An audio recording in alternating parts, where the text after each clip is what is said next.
Big what's up to everybody. Welcome back to the channel. I hope everybody has had a good week and have been manifesting everything that they want. In today's video, I want to talk about the impact of Dwight Howard and Danny Green on the 76ers team.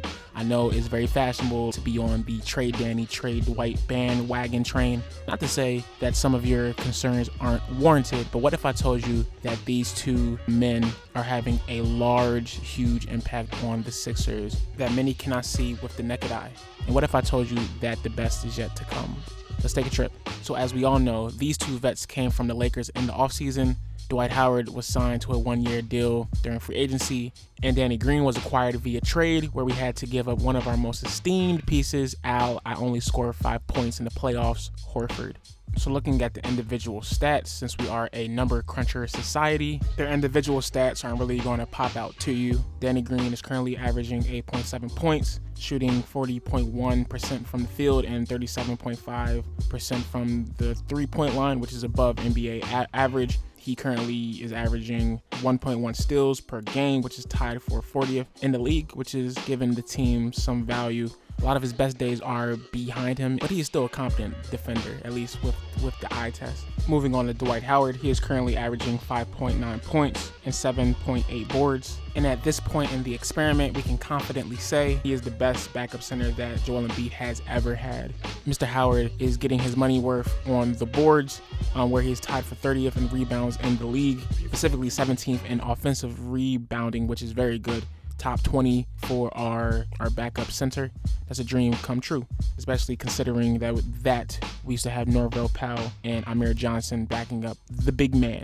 Amir and Norvell, those are my dudes. But having Dwight Howard back up Embiid is a major upgrade, and the record shows. Now, yes, sometimes he gives absolutely nothing on the offensive end, and he fouls a ton with his big body, but I feel like he makes up for it in many other ways, some that we cannot see. And that's a main theme here. Dwight Howard and Danny Green do things for the team that has to do with the mental aspect more than anything else.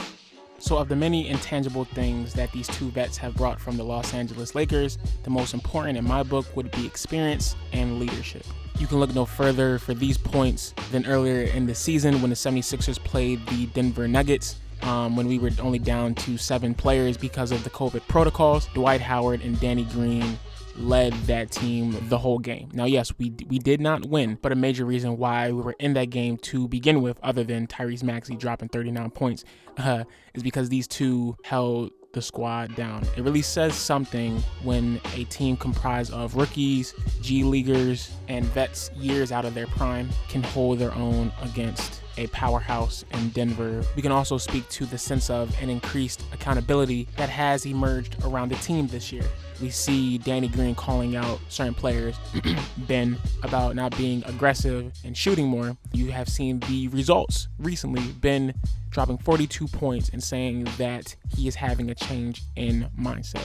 I'm telling you, Danny Green has something to do with that. Not solely, but if you're telling me that he doesn't, then you're not reading in between the lines. Dwight Howard, earlier in the season, he would stay behind after games to work on shots with the young boys. Someone who has been in this league, who has accomplished so much, he doesn't have to do that. He already has his impact imprint Hall of Fame ballot stamped.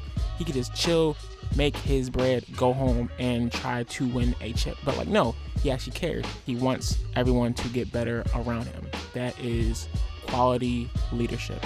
As we can all clearly see, the 76ers still need a few pieces to make this team championship caliber.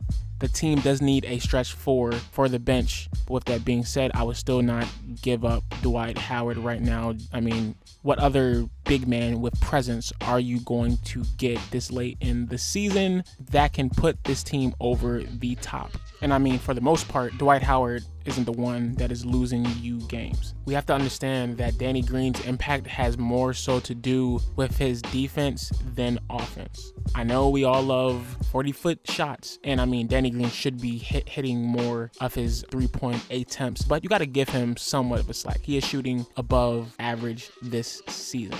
Now, yes, once again, he can do more, but who can?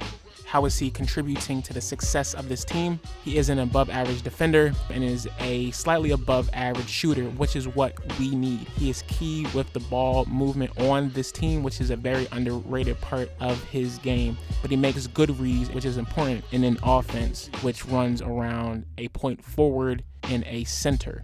So odds are, if you're not a part of the group who is telling Daryl Morey to trade Danny Green, then you are probably a part of the group who is asking Doc to bench Green for Thibault. You can't have Thibault, who has no offensive, but little offensive threat, playing with Ben, who doesn't shoot. You limit your offensive chances. Danny Green keeps the spacing optimal for Joel and Ben to operate. And not just them, it also allows Tobias to roam freely around the court with the ball in his hands, and more times than not, they allow a sequence where 20,000 passes occur that eventually leads to a Seth Curry wide open three. The pieces in the starting lineup fit together on purpose. There is a reason for all things. Even though he is streaky in his shots, defenses still respect him. All Danny Green needs to do on offense is to remain a threat to knock down wide open threes. His job on the offense is probably to score around 8 to 12, 13 points a night. Anything else that he makes is gravy.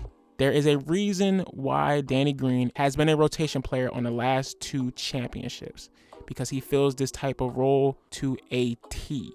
We can critique him all we want, and a lot of it is warranted. He'd be missing mad shots, bro. But we have to look at the overall game, how his game impacts our 2 stars. But the main crux of all of this, of having Danny Green and Dwight Howard on this team, is because of their championship pedigree. Once again, their championship pedigree. I'm not giving away 2 pieces who have just won the championship last year, who can give advice to our young players. Beyond the stat sheet, Joel Embiid and Ben Simmons getting mentored by these 2 who can tell them what they did to succeed in the league, or even vice versa, making sure that Joel and Ben don't make the same mistakes that they did. That's what a vet presence is. That's what we didn't have during the process, and why, many bulls said, oh, the process is bad, whatever, yada, yada, yada, yada. To a certain point, they were right. A veteran presence is important. When the playoffs come, I want these 2 for our championship run. When it gets down to those grind and grit, dirty, hustling, slow type environment games, you want people who have been there before. And Dwight Howard and Danny Green have. And hell, maybe they are saving their energy for that time. Now, I would be lying if I told you that I believe that Danny Green and Dwight Howard, more so Danny Green, are going to be here on the 76ers long-term past this season. Regardless, considering all things, we need these players right now for the growth and development of our 2 stars. The acquisitions of Danny Green and Dwight Howard may be the last piece to unlock the potential, the once in a lifetime generational potential of Joel Embiid and Ben Simmons. But let me know what you think in the comments down below. How have you been feeling about Dwight and Danny throughout this year? I want to thank everybody for pulling up and listening to a brother think. Like, share, and subscribe if you like what you heard. As always, them boys are mad because the process worked. My name is Cain, and I will see you next time. Peace.